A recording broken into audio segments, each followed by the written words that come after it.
Wuchang Fallen Feathers is an incredible Souls-like game, but there is a lot of new mechanics and the learning curve can be a little steep in some places. So here are some tips and tricks that I wish I knew before started. Call it my ultimate beginner's guide. And we start off with that dodging is key. Now this game is built around dodging. Dodging is one of the key mechanics of this game, with timed dodges helping to build up another one of the game's key mechanics, Skyborn Might. Skyborn Might allows you to hit weapon skills and magic attacks, and Wuchang will glow, allowing you to know you have Skyborn Might built up. Through the skill tree, there are ways to stack up even more Skyborn Might, as you can see here. So make sure you check this out. Dodging is a must-have skill for this game, but be warned, enemies are relentless with their attacks, so focusing on your stamina and dodging at the perfect time will take some practice. Next we have blocking and counterattacks. Some weapons such as the axe allow you to block attacks, however once again through the skill tree you can unlock the ability to block on weapons such as the longsword, which you can see here. Now blocking is an incredible ability, allowing you to stagger an enemy if you time this perfectly, and land a devastating counterattack if you pick this skill up. For example, on this one, you can see we have counterattacks here and deflecting here. So really awesome passives you can pick up through the skill tree to make blocking even better.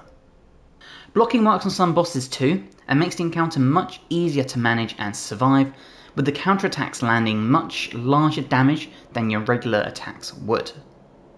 My next tip would be to find a weapon that fits your style. Now, this might sound really obvious. However, in my opinion, each weapon type feels very different to play, with some just not suiting how I like to play the game. An example of this is the spear, which I find incredibly hard to use without getting constantly hit. So test out every weapon type and see what fits your style, because you might be using that longsword, but fall in love with the dual blades. You just never know. My next tip is to improve your potions ASAP. This is one of the biggest tips I can give early game. Get those flask improvements, as it will very quickly feel like you don't have many flask charges, or that the amount of health you recoup is that good. Now this is done via the skill tree, as you can see here, and it uses certain things. For example, this one we need Forgotten Remembrance and Lost Remains. So make sure you find these, and when you do, come in here and upgrade your skill tree. What's really good is that two of these tips combine, and this is the way you go and collect your Skyborn Might upgrades. So two birds with one stone really. Now these upgrades, or these resources you use to spend this, are kind of like, you know, your sacred tears, your golden seeds for Elden Ring players, so you'll know when you find one. Collecting these upgrades to improve your flask will make your journey much easier while you're getting your blocking and dodging down, as well as allow you to explore as much as possible before needing to dream and reset the world and enemies. Our next tip is don't use Mercury until you're at a shrine. Again, this might seem obvious if you're a Souls or Souls-like veteran, but it needs saying for newer players. Don't pop your red Mercury until you're ready to level up. There is nothing worse than using them as you collect them and then dying and losing everything. Save it for when you get to a rest point so you can maximise your levelling up potential. Our next tip is all about the madness mechanic. Now this is one of the key mechanics of the game. The more madness builds up, the more damage you will deal to enemies. However, you will also take more damage. High risk, high reward. When you get past 50% madness, you will see that Wuchang's eyes glow red, letting you know sort of where you are on the madness scale. Then, eventually, a demon will spawn. The more this goes up, that you will have to kill. Now, the demons, once you learn their moves, aren't the most difficult, and you can sort of trigger them to attack other enemies, and, you know, let enemies take each other out. But, this is something to keep an eye on. Now, there are ways to remove madness, such as at the shrine, as you can see here. So if you don't want any madness, you don't want to be sort of a glass cannon, make sure you remove it, but you will have to use these resources to do so. Our next tip is all about Temperance. Now Temperance is another mechanic of Wuchang that allows you to select buffs to place on your arm. I promise this makes sense if you play the game, and this will improve your weapon damage. These buffs, as you can see, come in the form of fire damage, for example with the needle, or you've got your strength ones here. These are particularly helpful if you have enemies that are weak to fire, for example. There is a whole area in Chapter 1 where enemies are weak to fire, and this is really helpful. Now, you might have been collecting these temperances and wondering how you trigger them. Well, it's very easy. You have to come in here and you want to use your temperances that you can find here as a consumable. So you need to place this into your item bar. But just be warned, you do only have 4 slots on this item bar, so pick and choose your moments carefully. The next tip I can provide is to explore everywhere. Now, this game rewards exploration massively through the use of collecting items to make travelling easier, optional bosses that will drop relics that you can sell to merchants to unlock better items. There's a whole merchant who will sell gear based on the boss, so the more bosses you slay, the more gear options you'll have and transmog options, if you want to slay in style. Exploring the optional areas will also allow you to level up faster, so it's really worth doing so. This also ties into our next tip, which is the interconnected world. Now, this game and the world and the maps feel very similar to Dark Souls 1, in terms of the maps feeling extremely interconnected, with shortcuts being unlockable or even made through the use of breaking down trees to make areas more accessible.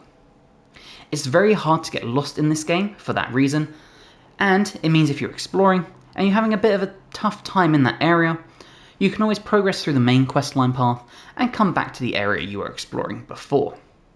Our next tip is all about weapon mastery. Now, this will be what takes your swords from a 0, as you can see with our axe here, to a +4, which you can see with our longsword here. Now, weapon mastery is one of the key ways to upgrade your damage that doesn't involve items, and to do this you find these weapon mastery slots on the skill tree. You can see I've got a fully maxed out one here, and there are others such as one down here that isn't fully maxed out, as well as one down here that isn't even unlocked yet. Now, to upgrade these you do need to find red feathers. They come in different kinds, and upgrading these will improve your swords massively, or whatever weapon type you're using. To get these feathers, there's a few ways you can find them. You can find them just by exploring the world, or defeating some of the harder enemies you'll come across. So in doing your builds, make sure as you're leveling up, you are aiming for some of these masteries, ready to upgrade to the max. Our next tip is all about the Lotus multipliers. Now, you might have been seeing this Lotus on the right hand side of the screen and wondering what it's all about. Well, this is your multiplier. This essentially tells you what your weapon scales with. For example, if we check the halberd here, you will see it's purely strength. If we come to our sword here, there is strength and agility. And if I switch this out for, we'll do an astral blade, you can see it's actually magic. So really focus on what you need to use for your weapon type and respec into that. The game does offer free respecs, so you can't really struggle when you find a new weapon you want to use. You just go into your skill tree and respec and pick up some of the nodes you want. For example, you can see I've been using a longsword, so I've got lots of strength and vitality here. But let's say I pick up a magic weapon that needs the use of feathering, and I want to take all of these nodes. Well, I very simply just unlock the reset this node, and then I can pull it into other areas. And this works for the other areas of the skill tree as well. Let's say you pick up a spear that you really want to use. Well, you can respec out of the longsword, remove all these nodes, and pop them into your spear. The options really are endless, as long as you find a weapon you like.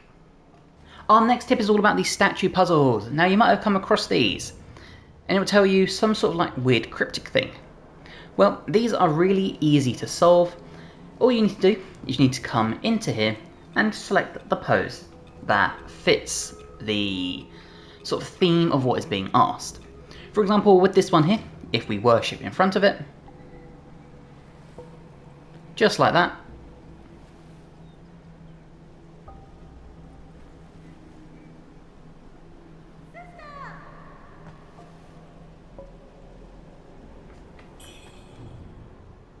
you'll see we unlocked the divine gift solving the puzzle. Really easy to do, get some nice rewards from these. The final tip for Wuchang Fallen Feathers is kill as many of the birds you can find. This is literally as simple as it sounds. Kill as many of these birds as you find, as they will drop these feathers that will greatly help you as you play the game. The feathers in question are Aurum feathers, and these will help increase your prowess on the battlefield. Whether it is a maximum health increase, maximum stamina increase, or all damage dealt for a short amount of time. These are incredible. They can be a real key difference between beating a boss and almost being a boss. Now, some of the birds you will be able to hit with regular attacks, or some will be too high up, so all you need to do is very simply throw a dagger at them and they will die in one shot. I can't stress enough how much these feathers are important to the game, so collect as many as you can and use them when you need them. So that has been my beginner's guide to Wuchang Fallen Feathers. This game is awesome. It is a really fun Souls-like game. So if you're struggling, I hope this guide has helped a little bit. Any questions, feel free to pop them down in the comments, or feel free to join my Discord and I can give you sort of unlimited tech support or whatever you need. Regardless, I really hope you have enjoyed. If you have, please drop the video a like, helps me tremendously, and subscribe to the channel for more guides to RPGs such as Elden Ring, Expedition 33, Dragon Age, Baldur's Gate, Wuchang now, all the amazing RPGs you could ever need. And hopefully, I'll see you in the next one. Bye guys.